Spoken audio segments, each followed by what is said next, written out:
예수님 이름으로 사랑합니다. 예수님 이름으로 축복합니다. 예수님 이름으로 사랑합니다. 예수님 이름으로 축복합니다. 예.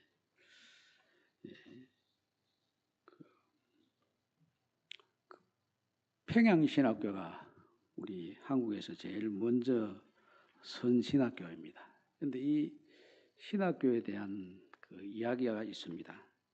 1900년 전에 평양에 김씨라고 하는 부인이 예수를 믿게 되었습니다. 한 40쯤 돼서 예수를 믿게 됐는데, 예수를 믿고 교회에서 말씀을 들어보니 마태복음 18장 18절 말씀에 내가 땅에서 매면 하늘에서도 매일 것이요 땅에서 풀면 하늘에서도 풀리리라, 이런 말씀을 들었습니다. 이 부잣집인지라 자기 밑에 이 복섬이라고 하는 종이 있었습니다. 가만히 생각해 보니까 자기가 주인 노릇하고 이 복섬이라고 하는 여종을 종으로 데리고 있는 것이 이게 땅에서 딱 메고 있는 것 같이 느껴졌습니다. 그래서 이거 이래서는 안 되겠다. 그래서 교인들을 다 불러 모아가지고 선언을 했습니다. 하나님께서 땅에서 매면 하늘에서도 매고 하늘에서 땅에서 풀면 하늘에서도 푼다 했는데, 내가 복스미를 이 생명의 주인은 하나님이신데 종으로 삼고 있는 것은 참으로 옳지 않은 일입니다. 그래서 이 종을 풀어주겠습니다 하고 노예 문서를 불에 태우고 풀어줬습니다. 그랬더니 이 복숨이라고 하는 여종이 안 됩니다. 저는 이 집을 떠나지 못하겠습니다. 그러니까 이분이 그러면 우리 집에 양녀로 들어오너라, 이렇게 해서 그분을 양녀로 받아들였습니다. 그리고 그분이 유산으로 많은 땅을 물려받았는데 그 땅을 바쳤습니다. 그리고 그렇게 바친 그 땅이 바로 평양신학교의 부지가 됐습니다. 그래서 푼다는 것이 참 중요합니다. 여기서 안디옥 교회가 세워진 그 배경에는 보면 이방인들에 대한 장벽이 서서히 풀렸기 때문에 생긴 일입니다. 유대인들은 자기들은 선민이라고 해가지고 특별히 예수님 시대에 이 장벽이 높았습니다. 사람도 아무나 사귀면 되는 것이 아니고, 사람도 부정한 사람은 만나면 안 되고, 먹는 것도 구별해야 되고, 가야 할 곳, 가지 말아야 할 곳, 모이는 장소도 구별했고, 식탁도 구별했습니다. 같이 앉아서 식사할 사람, 식사해서는 안 되는 사람, 확실하게 구분을 했습니다. 그런데 이 장벽을 어려서부터 쭉 익혀온 습관인지라 무너뜨릴 수가 없었습니다. 그래서 스데반이 순교를 당한 다음에 하나님께서 예루살렘에 큰 핍박이 일어나도록 하고, 핍박 때문에 예루살렘에 있는 오순절날 성령 받아서 교회에 참여했던 많은 사람들이 곳곳을 흩어지게 됐습니다. 그리고 그 흩어진 사람들 중에 이 어떤 사람이 이 안디옥에까지 와서 복음을 전했습니다. 복음을 전했는데 그때도 여전히 이 유대인들이 가지고 있는 장벽이 있어서 유대인에게만 복음을 전달했습니다. 그런데 어떤 사람이 그 유대인에게만 복음 전하던 거기에서 벗어나서 구브로사와 구레네 몇 사람이 헬라인에게도 주 예수를 믿어라 하고 증거를 해봤습니다. 그런데 유대인이 아닌 헬라 사람에게 증거를 했는데 이 사람들이 예수를 믿는 거예요. 그래서 어떻게 헬라 사람들이 교회에 들어왔는데 이걸 어떻게 해야 될 줄 교회에서는 몰랐습니다. 지금까지 장벽이 높이 쌓여 있어가지고 같이 앉을 수가 없고 같이 모일 수가 없고 같이 예배를 드려야 되는데 이걸 전도는 해 모았지만은 어울릴 수가 없는 거예요. 그래서 이 사실에 대해서 예루살렘 교회에 보고를 했습니다. 사도들에게 보고를 했습니다. 어떻게 해야 되겠나. 사도들도 사실 이런 일을 처음 겪는 일인지라 어떻게 할지를 몰라가지고 일단 신뢰할 만한 사람을 그곳에 파송해서 속 내용이 무엇인지 한번 들여다보자. 이렇게 해서 예루살렘 교회에서 아주 신망이 돋웠던 이 바나바를 이곳에다가 목회자로 파송을 했습니다. 파송받은 이 바나바가 이 안디옥에 와서 딱 보니까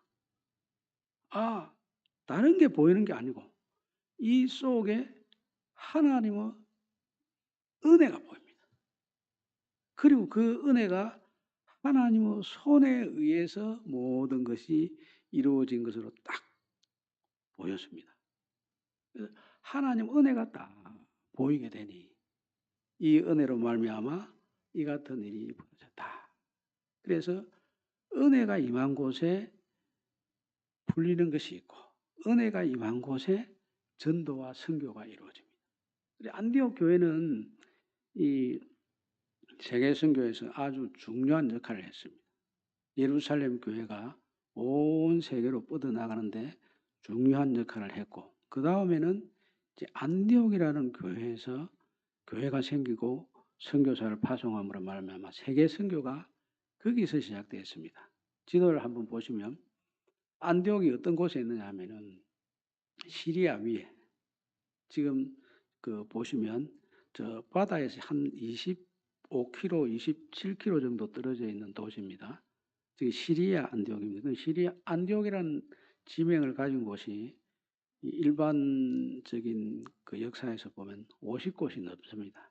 그런데 성경에 나타나 있는 안디옥은 여기 시리아 안디옥하고 비시디아 안디옥 두 곳이 이 안디옥이 나타나 있습니다. 그런데 여기 안디옥은 그 당시에 로마가 제일 큰 도시였습니다.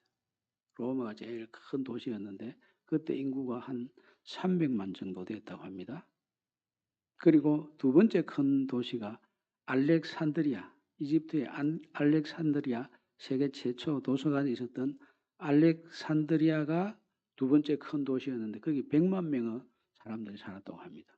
그리고 세 번째 큰 도시가 안디옥인데 거기에 50만 명의 사람이 살았다고 합니다.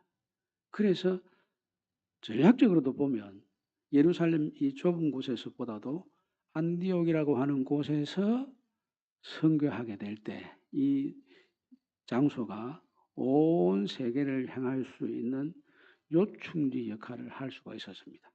지금 우리 부산도 앞으로 이 시베리아 항로가 열리게 되면 부산이 중요한 거점 역할을 할 수 있다. 요충지가 될 수 있다 하고 준비를 하고 있는데 뭐 그게 어떻게 될는지 우리는 잘 알 수 없지만 하여튼 준비를 하고 있습니다. 그런데 요충지가 되는 것이 정말 중요하기 때문에 우리가 바로 이 새로운 시대를 여는 데 있어서 거점 역할을 해야 된다 하는 여기에 딱 초점을 맞추고 미래를 위해서 준비하고 있는데 이 안디옥에서 이와 같은 일이 벌어진 것은 누가 계획을 해서 벌인 건 아닙니다. 이것은 분명히 주의 손이 역사하셔서 안디옥에서 예루살렘에서도 이루어지지 않고 믿음 좋은 사도들에 의해서도 이루어지지 않고 아무것도 모르는 이 구브로 출신 이 사람들이 그냥 이 헬라 사람들에게 전해 보니까 헬라 사람들이 예수를 믿는 역사가 나타나게 된 것입니다. 이게 사람의 말로는 설명하기 정말 힘든 겁니다. 근데 이스라엘 사람들 전통적인 유대인들은 구약 성경 말씀이 이 사람들의 신앙의 배경에 쫙 깔려 있습니다. 그런데 이 사람들은 신앙이 구약 성경의 바탕 위에 서 있기 때문에 말씀을 하나하나 풀어가지고 말씀을 통해서 예수님이십니다 하고 증거하는 것이 중요합니다. 그런데 이제 헬라 사람들은, 이 사람들은 우상을 숭배하는 사람들이고 자기들 신전을 가지고 이 종교 생활을 하는 사람입니다. 그래서 이들은 신에 대한 개념이 좀 유대인들과 다른 그런 관점을 가지고 있었습니다. 그래서 말씀의 바탕이 전혀 없기 때문에 이 말씀보다 주에 대한 개념, 주인에 대한 개념이 더 중요했습니다. 그래서 이들에게 주 예수를 전파하니 한 것이 그런 이유 때문에 주라고 하는 이름을 먼저 내세웠습니다. 근데 주인을 바꾼다는 것이 쉬운 일이 아니지 않습니까? 종이 주인을 어떻게 바꿉니까? 주인은 종을 바꿀 수 있지만 종은 주인을 바꿀 수 없습니다. 그런데 특별히 그 신을 바꾼다고 하는, 받아들인다고 하는 정말 어려운 일이었습니다.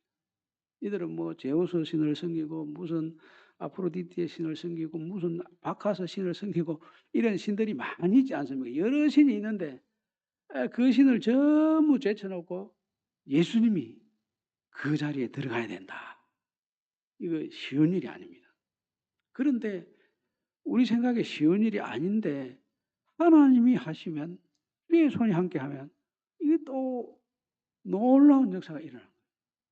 헬라 사람들은 헬라 문화에 대한 자부심이 대단합니다. 로마 사람들은 자기 글을 가지고 있어요. 라틴어라고 하는 자기 글을 가지고 있습니다. 그런데 자기 글을 가지고 있으면 이 대제국 로마가 자기 글을 가지고 온 세계에 퍼뜨려 가지고 자기 정신을 세워서 자기 중심으로 무언가를 하고 싶어 하는데, 헬라 문화가 이미 쫙 팽배했고 일반화되어 있기 때문에 헬라 문화를 어떻게 하지 못하고 헬라 문화는 그대로 살리고 다음에 로마 그 라틴어를 살리고 이렇게 해서 그 당시 세계 공용어가 헬라 말하고 여기 라틴어 말하고 두 가지를 썼습니다. 그럴 정도로 헬라 문화와 헬라의 힘이라고 하는 것이 대단했습니다. 그런데 이런 강력한 자부심을 가지고 있는 이 사람들에게 예수님을 전하니까 받아들여라. 그리고 이거를 처리하는 것도 어떻게 하자. 자기들끼리 모여가 지침을 만든 것이 아니고 현장에 가보자.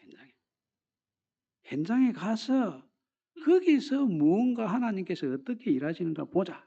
하나님이 계시지 않은 곳이었고 살아 역사하지 않은 곳이었기 때문에 그곳에서 하나님께서 무슨 일을 어떻게 역사하셨는지 그걸 확인하자.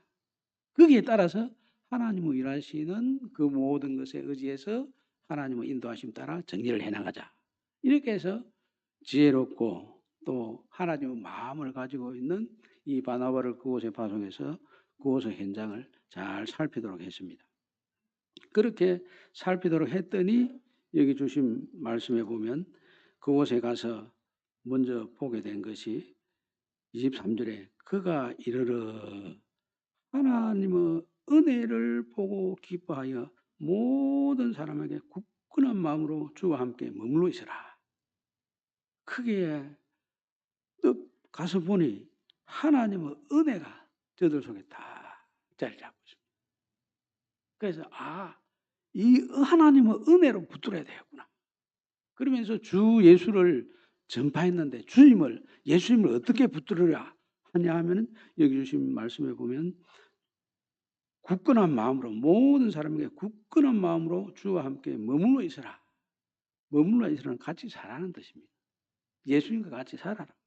그런데 굳센 마음으로 흔들리지 말고 견고한 마음으로 이 은혜에 의지해서 예수님과 같이 살아라. 이렇게 권했습니다. 그리고 이 사람들을 이제 어떻게 견고하게 세울까 하다가 다소에 가서 바울을 만나가지고 바울을 교사로 초빙을 했습니다. 바울은 구약 성경에 아주 능통한 학자입니다. 뿐만 아니라 이방인으로서 이방인 선교를 위해서 부름을 받은 사람입니다. 이미 하나님께서 택한 나의 그릇이라. 이방인과 또 유대인의 임금들과 또 다른 사람들을 위해서 준비한 하나님께서 택한 그릇이었습니다. 그런데 이 바울을 감당할 수 있는 사람이 없어가지고 바울이 다소 자기 고향으로 가서 지금 생활하고 있는 그런 상황이었습니다. 다른 성경을 이렇게 보면 바울이 머리가 아주 특별한 사람이니까 예수 믿는 채 하고 겉으로 예수 믿는 것으로 가장을 해서 교회 안에 들어와서 예수 믿는 사람이 누군지 속속들이 그 내용을 다 살피고 교회를 완전히 파괴하기 위한 작전을 가지고 지금 우리 속에 들어왔다. 조심해라. 이런 생각들을 가지고 조심을 하고 있었습니다. 우리가 사람을 가까이에서 보고 하나님 은혜 가운데 보면 그 사람의 진면모를 볼 수가 있지만 먼 데서 듣는 소문만 가지고 사람을 판단하게 되면 이런 어리석은 판단을 할 수 있습니다. 사도들이라도 마찬가지고 우리들도 마찬가지입니다. 먼 데서 보고 속 내용도 모르고 그러면서 먼 데서 들은 소문, 들은 이야기만 가지고 쉽게 이야기를 하게 되면 이 사도들이 바울에 대해서 생각하고 있던 이 정도 평가밖에 못합니다. 우리는 다를 것 같지만 우리도 똑같습니다. 우리도 소문 듣고 이야기 듣고 그래가지고 판단하면 어리석은 판단 속에 빠질 수밖에 없습니다. 근데 딱 만나가지고 그리고 하나님께서 어떻게 보시는가 이걸 딱 확인해 보면 그때 하나님의 계획이 이렇구나 하는 걸 그때 알 수가 있습니다. 먼 데서 소문만 듣고 함부로 이야기하는 것은 조심해야 될 것 중에 정말 조심해야 될 것입니다. 그래서 성령께서는 우리와 함께 계신 분이고 예수님께서도 세상 끝날까지 항상 우리와 함께 계신 분이에요. 함께 계신 우리 예수님이기 때문에 우리에 대해서 무슨 말씀을 하시든지 우리가 그 말씀대로 따를 수 있는 그런 분이시고 성령께서 늘 우리와 함께 계신 분이기 때문에 그분이 깨닫게 해주시는 은혜를 힘입을 때 우리가 주저없이 아멘하고 따라갈 수 있는 겁니다. 저 문에서 보고 판단하시는 그런 어리석은 분이 아닙니다. 그런데 바울의 그 진면모도 사도들이 정말 이 성령 충만한 사람이 있지만 그분들도 먼 데서 봤을 때는 그런 그 바울에 대한 진면목을 보지 못하고 경계하는 사람으로 경계를 했어요. 참 안타까운 일입니다. 그런데 바나바는 이 선교 현장에서 하나님 은혜를 딱 들여다보고 그 은혜에 젖어서 바울을 봅니다. 이분이 이방인 선교에서는 정말 중요한 역할을 할 수 있는 분이구나. 그래서 이분을 초빙을 해와서 안디옥 교회에서 같이 교육을 했습니다. 교육을. 예수 믿는 사람들이 들어봤을 때 정말 중요한 것은 그 다음에는 교육을 어떻게 하느냐 이게 굉장히 중요합니다. 어떤 사람으로 만들 것이냐, 어떤 거룩한 사람, 어떤 경건한 사람으로 만들 것이냐, 그 다음에 들어오고 나면 교육을 잘 시키는 것이 정말 하나님 원하시는 모습대로 하나님의 사람으로 양육하는 교육이 필요합니다. 예수님을 닮은 사람, 예수님을 본받는 사람, 예수님께서 쓰시고자 합당한 그런 예수님께 대하여 충성할 수 있는 참 하나님의 제자로 세우는 이 양육의 문제가 참 중요합니다. 그러면 바울이 그와 같은 일을 할 수 있는가? 아니 바울이 성경은 잘 안다고 해도 예수님에 대해서 얼마나 잘 알겠나? 이런 의구심이 들 수 있지 않습니까? 예수 믿은지 바울도 얼마 되지 않는다고 생각할 수 있지 않습니까? 근데 바울이 예수 믿는 사람들을 핍박하는 일에 아주 적극적이었습니다. 근데 그때 예수 믿는 사람들을 많이 봤어요. 박해를 하면서 괴롭히면서 예수 믿는 사람들의 소리를 많이 들었습니다. 이 사람들이 무슨 말을 하는 게 속속들이 다 알고 있습니다. 처음에는 그 이야기를 듣고 이 사람들을 괴롭히는 일에 앞장을 섰지만은 예수를 믿고 보니 예수님을 만나고 보니 그 사람들은 말이 죽어가면서 하는 말이 죽어가면서 기도하는 말이 이 내가 만나서 박해할 때 그 보였던 모든 모습들이 이런 예수님 때문에 이렇게 내에 대해서 우리에 대해서 박해를 하는데도 이렇게 됐구나 하는 것을 깨닫게 되었고, 그래서 예수 믿는 사람을 많이 만난 그것이 박해할 때는 그 안 좋은 쪽으로 보였지만 나중에 가르치는 자리에 딱 섰을 때는 그때 내가 박해하던 그 사람들이 나를 대하던 그 모든 것이 이렇게 이방인들 선교하기 위한 제자 양육하는데 중요한 역할을 했습니다. 그것은 죽은 지식이 아니고 살아있는 지식입니다. 죽은 믿음이 아니라 살아있는 믿음이에요. 생생하게 자기가 경험했고 체험했고 만났던 그런 일들을 가지고 사람들을 가르치니 얼마나 생생하게 잘 가르치겠습니까?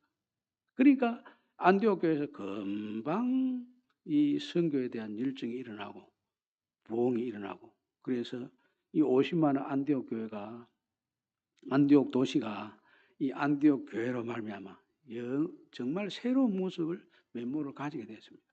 이 안디옥이라는 도시는 돈이 많고 자긍심이 많은 도시인지라 돈 많은 이 사람들이 또 나름대로 그 자부심을 가지고 있는 이 사람들이 이 돈이 많이 모이면 그걸 가지고 술 먹고 뭐 춤추고 놀고 그런 것으로 주로 자기 자랑을 하고 자기 가시를 하고 이렇게 했습니다. 로마 사람들이 어떻게 자기 가시를 했는지 여러분이 영화나 뭐 텔레비전 드라마나 이런 데 보면 많이 나오지 않습니까? 그런 모습으로 자기를 나타내려고 하는데 이 안디옥 교회 사람들은 그러하지 않습니다. 그리스도인이라고 하는 이름을 처음 받았지 않습니까?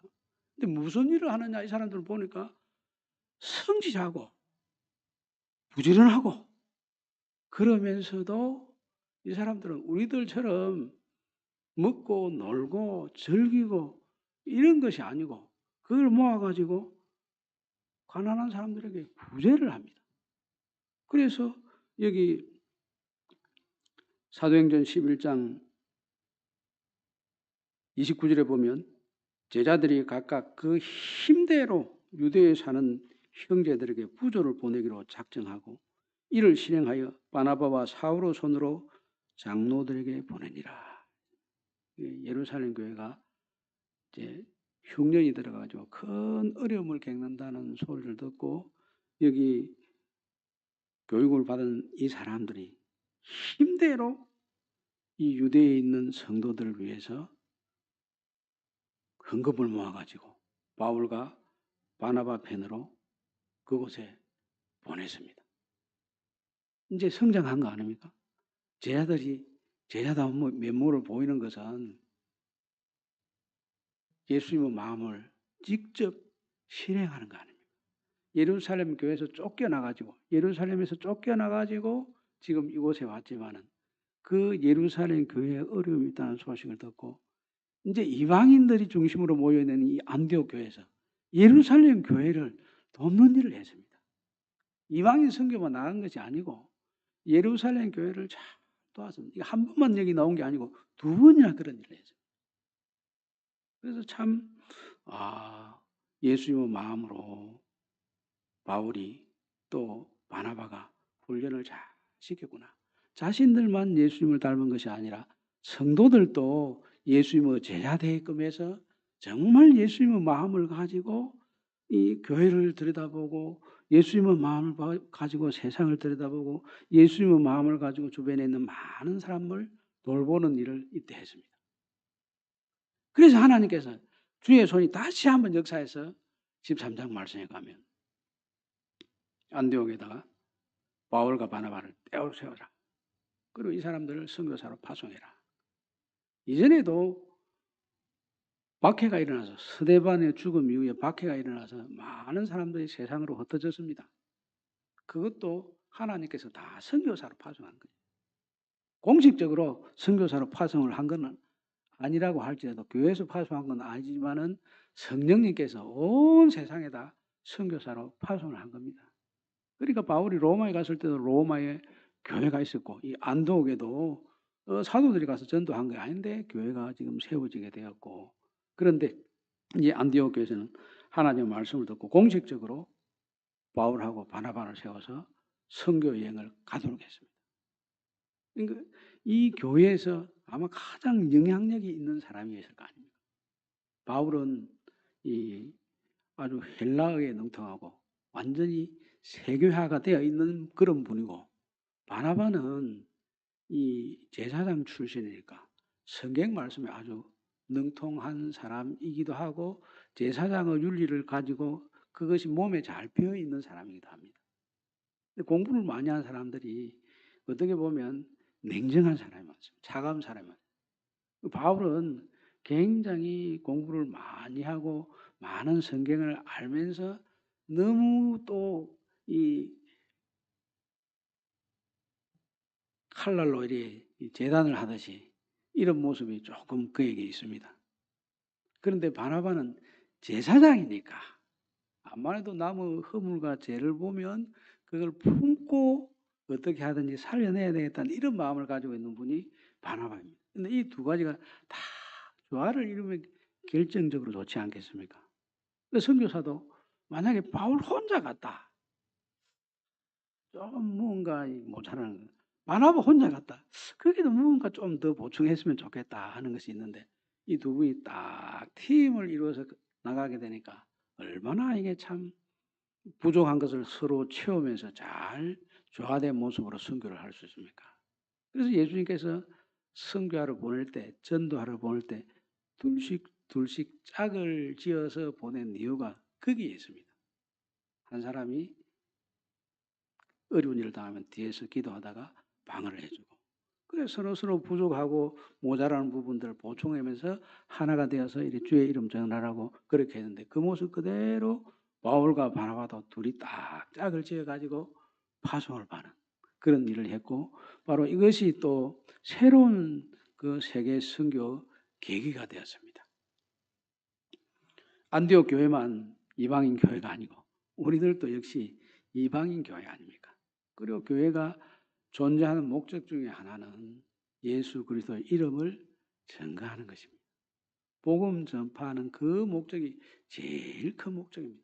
우리 개인적으로 우리의 인격과 우리의 가족과 우리의 관계 속에 예수 그리스도의 복음을 전하는 것이고, 또 더 나아가서 하나님을 알지 못하는 사람에게도 나아가서 복음 전파하는 것이 우리 교회가 서 있는 목적이기도 합니다. 우리 교회가 지금까지 이 일을 해왔고 또 앞으로도 계속해서 주님의 뜻을 따라 이 일을 해나가야 될 것입니다. 우리 모두가 주님의 손이 우리와 함께한다, 이걸 믿고, 또 하나님께서 우리를 이곳에 부르실 때 그 은혜를 늘 다시 되새겨서 그 은혜 가운데 머물러 있으면서 그 은혜로 세상을 보고 그 은혜로 주의 복음 전하는 우리 재건 대신동교회 성도들이 다 되기를 우리 주님의 이름으로 축복합니다. 아멘. 지금은 다 함께 일어서셔서 예수 우리들의 밝은 빛 찬양하겠습니다.